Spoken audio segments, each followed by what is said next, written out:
בנהריה פיצוצי מכוניות. פגיעה ישירה כנראה.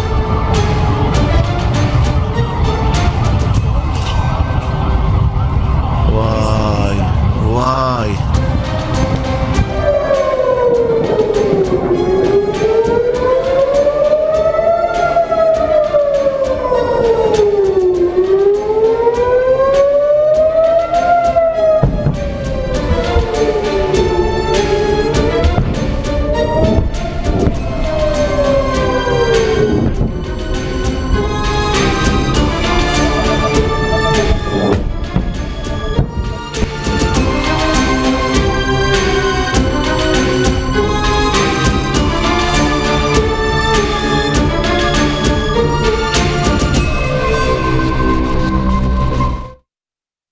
Selamat siang pemirsa, Anda menyaksikan Breaking News bersama saya Syafaati Suryo.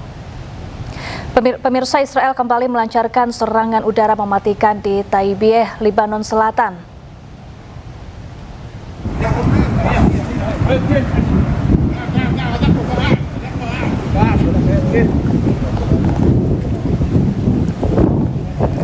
Ledakan besar terjadi di wilayah Lebanon Selatan. Serangan udara Israel yang bertubi-tubi membuat suasana mencekam. Sirine peringatan Lebanon berbunyi kencang usai serangan udara Israel menghantam Lebanon. Asap membubung tinggi dari lokasi ledakan yang menjadi target pasukan Zionis Israel. Akibat serangan udara tersebut membuat sejumlah warga panik saat ledakan menghancurkan sebuah gedung.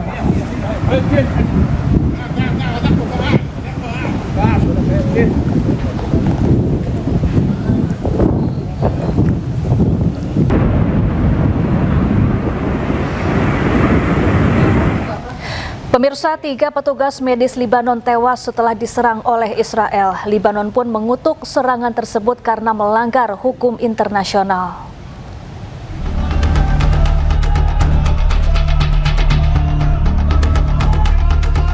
Puluhan orang berkumpul di Nabatiyah, Lebanon Selatan untuk memberikan penghormatan terakhir kepada Mahdi Abu Zaid, seorang petugas medis Lebanon yang tewas bersama rekan-rekannya saat bertugas.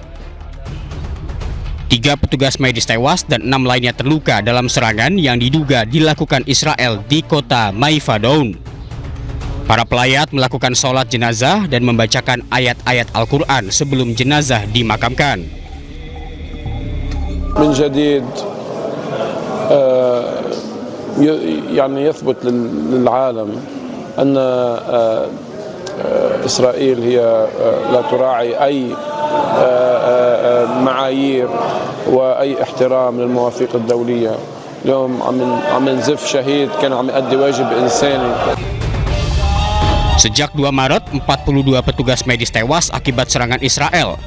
Lebanon pun mengutuk serangan tersebut karena melanggar hukum internasional.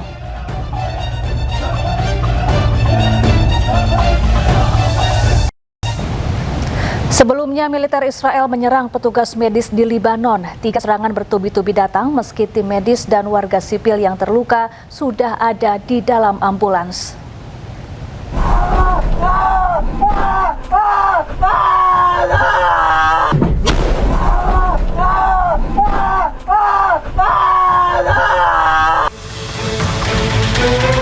Militer Israel pada hari Rabu menyerang petugas penyelamat di Lebanon.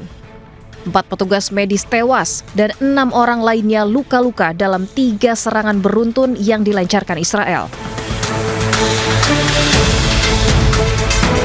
Kelompok para medis ini tak menyangka tetap mendapat serangan meski sudah di dalam mobil ambulans.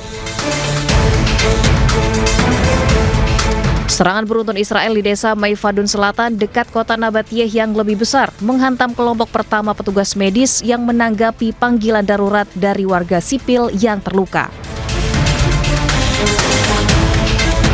Kelompok kedua yang mencoba membantu turut menjadi sasaran serangan Israel. Serangan militer Israel di Lebanon Selatan kali ini terjadi sehari setelah kedua negara mengadakan pembicaraan bersejarah di Washington. Tak hanya menargetkan Hizbullah, Israel juga kini menyerang petugas medis hingga rumah sakit. Kota Nabatiyeh di Lebanon terus dihantam serangan udara. Kali ini Israel menargetkan pusat industri.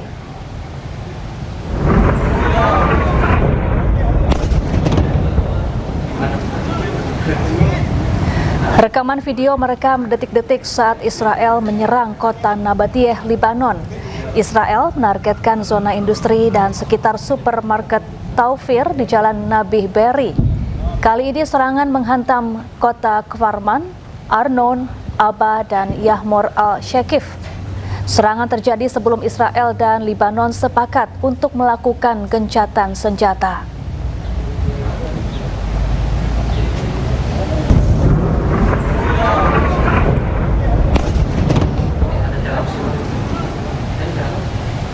Saling serang antara Israel dengan Hizbullah terus terjadi. Sistem pertahanan Israel pun disibukkan dengan roket-roket Hizbullah yang menyerang kota-kota yang diduduki Israel.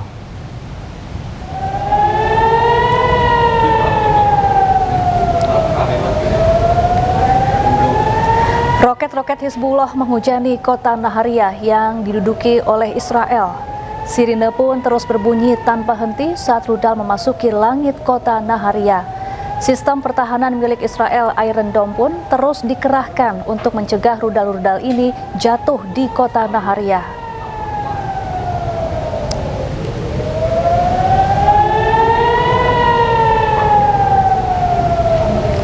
Jembatan Kasimia yang menghubungkan kota Tyre dan Sidon di Lebanon Selatan rusak setelah diserang Israel.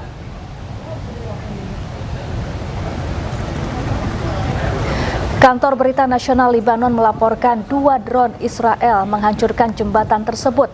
Sementara itu, tentara Israel memperbarui peringatannya kepada penduduk Lebanon Selatan, mendesak mereka untuk pindah ke utara Sungai Zahrani. Bentrokan di Lebanon meningkat pada 2 Maret setelah Hizbullah meluncurkan roket ke arah Israel sebagai pembalasan atas pembunuhan pemimpin tertinggi Iran Ali Khamenei.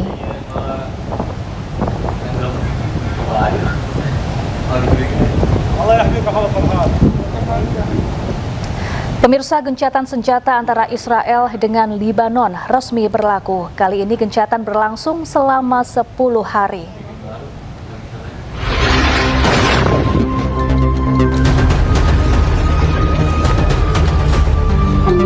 Israel terus membombardir kota-kota di Lebanon. Kali ini serangan menghantam salah satu rumah di Ain Qanaah, Lebanon Selatan. Israel berdalih rumah ini adalah tempat penyimpanan senjata milik Hizbullah. Tak hanya itu, Israel juga mengklaim telah menyerang serentak 70 lokasi dalam 1 menit. Lagi-lagi Israel berdalih lokasi ini adalah milik Hizbullah. Tak lama setelah saling serang, Israel dan Lebanon sepakat untuk gencatan senjata. Kali ini gencatan senjata berlaku selama 10 hari. I think they will. I think it's going to be, actually it's very exciting because it's 48 years. We're going to be meeting with Bibi Netanyahu, as you know, and the president of Lebanon.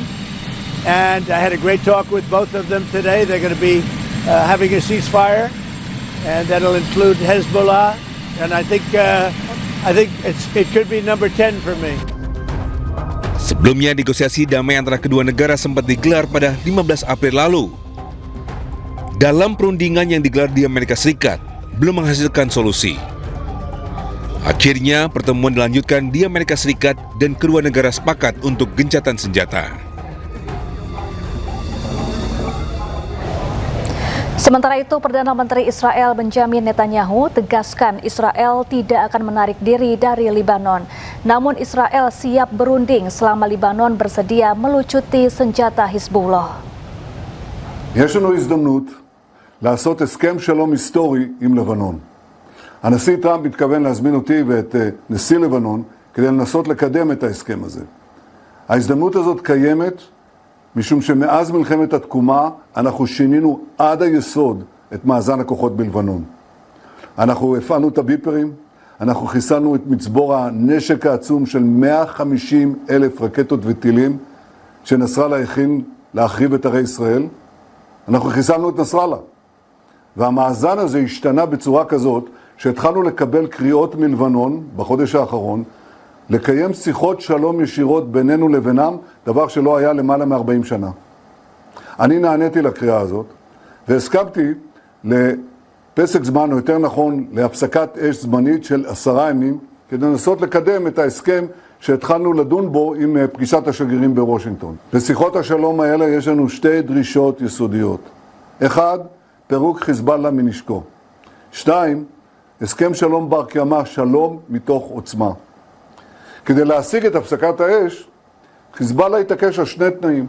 התנאי הראשון, ישראל חייבת לסגת מכל שטחה של לבנון, עד הגבול הבינלאומי.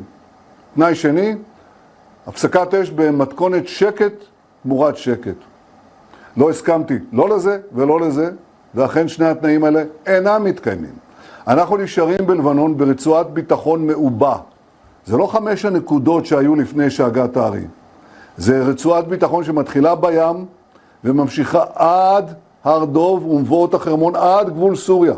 רצועת ביטחון של 10 קילומטר עובי, שהיא הרבה יותר חזקה, הרבה יותר עצימה, הרבה יותר רצופה והרבה יותר מוצקה ממה שהיה לנו קודם לכן. שם אנחנו נמצאים, אנחנו לא יוצאים. זה מאפשר לנו קודם כל לבלום את סכנת הפלישה לתוך היישובים שלנו, ושנית, זה מאפשר לנו למנוע ירי של נונטט ישיר לתוך היישובים. היישובים עכשיו מוגנים משתי הסכנות הללו. כמובן, יש עוד בעיות. יש עוד טילים שאנחנו צריכים, או יותר נכון רקטות שעדיין נשארו להם, גם בזה נצטרך לטפל, כחלק מאותה התקדמות להסכם ביטחון והסכם שלום רציף. אבל יש דבר נוסף, ואני רוצה להגיד לכם מהו. אני דיברתי עם הנשיא טראמפ עכשיו ביומיים האלה, והוא אמר לי שהוא נחוש בצורה אדירה להמשיך גם את המצור הימי, וגם להביא לפירוק יכולת הגרעין של איראן, מה שנותר ממנה. הוא לא מוותר על זה, הוא בטוח שיכול לסלק את האיום הזה אחת ולתמיד, בהמשך לדברים הגדולים שעשינו יחד. כמובן נטפל גם באיום הטילים, גם ביכולת ההשערה, אני לא מפרט. יש פה 2 מהלכים חשובים מאוד, שיכולים לשנות את מצבנו הביטחוני והמדיני באופן יסודי לשנים הבאות. בעזרת השם נעשה, בעזרת השם גם נצליח. Ya, meskipun perundingan telah digelar antara Israel dan Libanon di Amerika Serikat, namun serangan ke Libanon terus terjadi. Analis Timur Tengah Pizarro Ghazali Idrus menilai hal tersebut terjadi akibat pihak yang terlibat pertempuran yakni Hizbullah tidak ikut berunding. Ada problem yang sangat serius ya di dalam negosiasi antara Israel dan Libanon di Washington sekarang ya. Pertama ialah karena pihak yang melakukan pertempuran, pihak yang melakukan perlawanan dengan Israel itu tidak diajak, yaitu Hizbullah gitu. Justru yang diajak di dalam negosiasi di Washington itu Libanon, yang pemerintah Libanon itu sebenarnya tidak mengalami friksi yang sangat tajam dengan Israel gitu. Karena yang melakukan pertempuran perlawanan itu ialah Hizbullah gitu. Tapi Hizbullah itu tidak diajak di dalam perundingan ya. Maka kita udah bisa memastikan bahwa gencatan senjata atau negosiasi antara Israel dan pemerintah Libanon sekarang itu sangat-sangat rapuh gitu. Ini nanti akan mengulangi presiden yang sama, Mbak Safa ya. Kita lihat dulu di Palestina. Israel kemudian melakukan negosiasi dengan otoritas Palestina ditengahi oleh Amerika Serikat gitu. Padahal pihak yang bertempur itu justru di Gaza, itu Hamas yang itu bukan otoritas Palestina. Akhirnya gencatan senjata ataupun pertemuan antara otoritas Palestina dengan Israel itu berlangsung, tetapi pertempuran di jalur darat itu masih terus terjadi seperti itu. Nah, ini yang saya akan sangat susah terjadi. Apalagi ini ya persoalannya.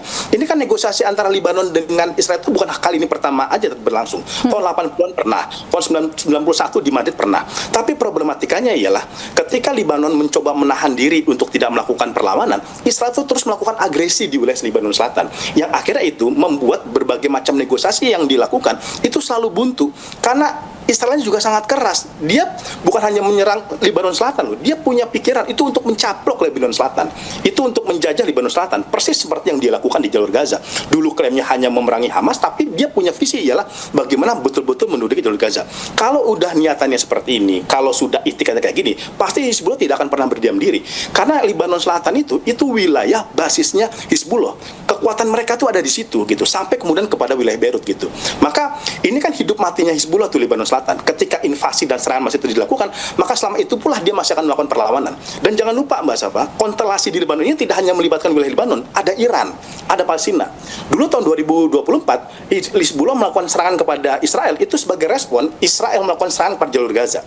Begitu juga sekarang kan, kenapa Hizbullah kembali melakukan perlawanan dengan Israel? Karena Israel melakukan serangan kepada Iran. Iran itu kan bisa dibilang induknya Hizbullah, karena Hizbullah adalah proksinya dari Iran. Maka tidak bisa meletakkan konteks negosiasi antara Lebanon dengan Israel hanya melihat spektrum dari wilayah negara Lebanon saja. Apalagi pihak yang diajak negosiasi itu pemerintah Lebanon, bukan Hizbullahnya. Seharusnya negosiasi ini berlangsung antara Israel dan Hizbullah, dan itu sebenarnya sudah dirancang oleh Iran kan, bahwa gencatan senjata Iran dengan Amerika Serikat itu seharusnya dimasukkan juga Hizbullah. Tapi problematikanya Netanyahu melawan kesepakatan ini dan Trump itu tidak bisa berbuat apa-apa. Terakhir kan Trump malah merevisi. Tadinya dia mengakui 10 proposal dari Iran untuk dibahas, tiba-tiba direvisi. Saya tidak mau Lebanon dimasukkan. Nah, ini artinya ada apa? Ada Israel yang tidak bisa dikontrol oleh Amerika Serikat, dan kalau ini terus berlangsung, kita tidak akan pernah bisa melihat betul-betul perdamaian yang ada di Lebanon. Presiden Amerika Serikat Donald Trump tegaskan blokade Selat Hormuz terus berlanjut. Amerika pun menyatakan perang di Iran akan segera usai. Selengkapnya sesaat lagi, tetaplah di Breaking News.